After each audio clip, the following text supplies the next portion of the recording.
This is the Thypoch 51.4 ASPH. Now this is what I would consider a photography lens, based on the fact that DZO, their parent company, has been making cinema lenses since 2019, and now Thypoch has been around for, I want to say, around 2 years, maybe a little less than that. With the introduction to photography lenses, they've been a pretty solid competitor in the space.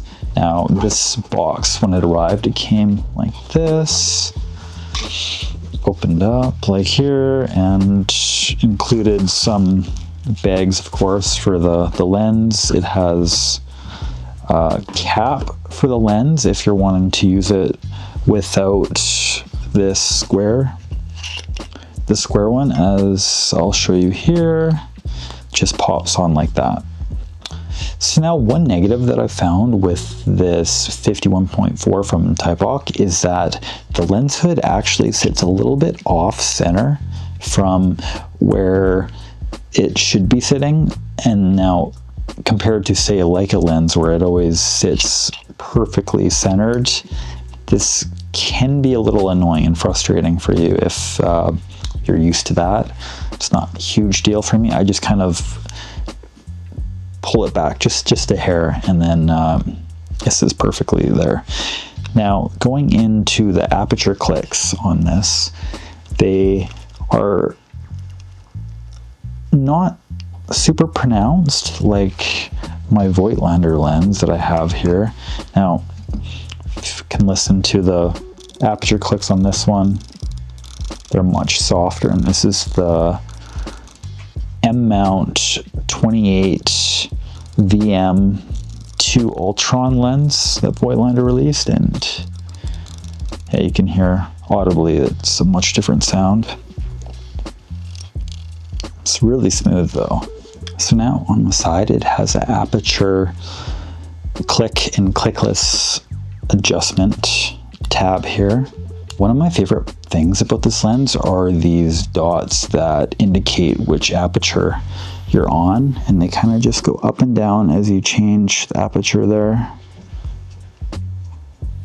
I'm not sure what sort of problems this could potentially cause with dust entering the lens. It'd be a shame to have to cover this up considering how lovely that looks. And turning it off, it offers a really smooth, clickless aperture selection change. Feels really nice, actually. Now going into the focus on this lens, it's really smooth, very similar to what you would expect from Voigtlander or Leica. And from 45 centimeters to 70 centimeters, there is an audible click between these ranges, and then from there onwards to infinity, there's no additional clicks. So online, a lot of people have complained actually about the size of the Thypoch lens, but coming from Sony and Panasonic, I don't find it to be a heavy lens at all. I think this is around no more than 280 grams, which for a 1.4 lens, I think is reasonable, and I wouldn't be bothered to bring several of these in a day. It's really not an issue for me. So currently I have been using this on the Nikon Z mount, and I've been using the TTArtisan 6-bit adapter, M to Z, and currently this Simera lens is only available in M mount, but I think there's some additional benefits you receive by adapting M-mount lenses onto something like this. For one, the metadata, and now this allows you to capture the aperture values only up to 5.6, but still better than nothing. Not to mention that the overall size of the adapter is quite small too, so it's not really adding on too much extra to your overall system. So now for price of this lens, it is $1,080 Canadian. But I was able to actually pick it up from a company called Camtec in Montreal, and they offered this lens for $925. So now going into how close this lens focuses, it focuses down to 45 centimeters. And that is comparable to the updated Leica Summilux 51.4 ASPH lens. Now this has internal focusing, as you can see here. It doesn't go up and down at all. There's no movement here. It's all internal, which I believe could potentially bring up some issues if you're using something like the TTArtisan adapter that autofocuses. I don't believe you can use this lens with that. So now going into the bokeh of this lens, I find it offers an exceptionally smooth render of images. At f1.4, it's relatively soft and a little lower in contrast. So now stopping on the lens with the Summilux, one of the negatives were the hexagonal bokeh shapes when you move into this range. Now, with this lens, you can expect round bokeh balls all the way up from 1.4 to f16. So that's something to keep in mind if that's what you're looking for. This lens has very few aberrations, and it seems like the distortion is quite well controlled in this lens as well, which is great.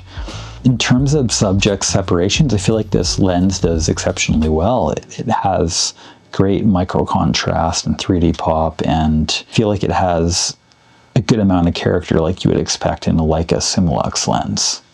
Now, looking at some higher contrast shots, I feel like this lens does quite well. Maybe not as well as my Voigtlander and Leica glass I've used before, but I feel like it does perform quite well in high contrast situations.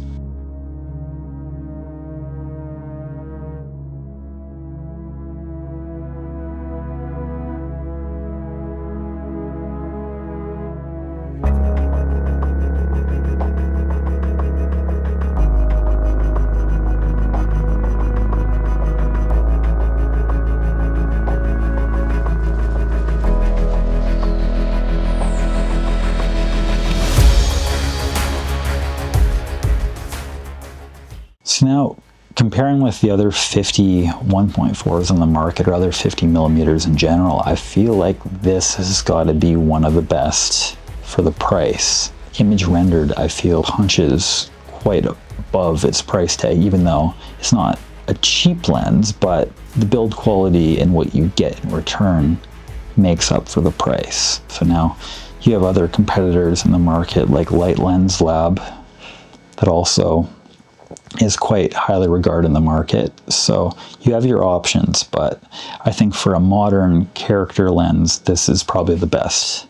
So now wrapping this up, do you think you'll be purchasing this lens, or do you have another one that you're looking at currently? So anyways, I hope this was useful to you. Again, I find it to be a little bit difficult to find a non-paid review of a lens, so hopefully it's useful coming from someone who actually bought the product and is using it every day, rather than being paid to only bring up the positives about the lens. So hope this was useful. Take care. Thanks for watching. Bye.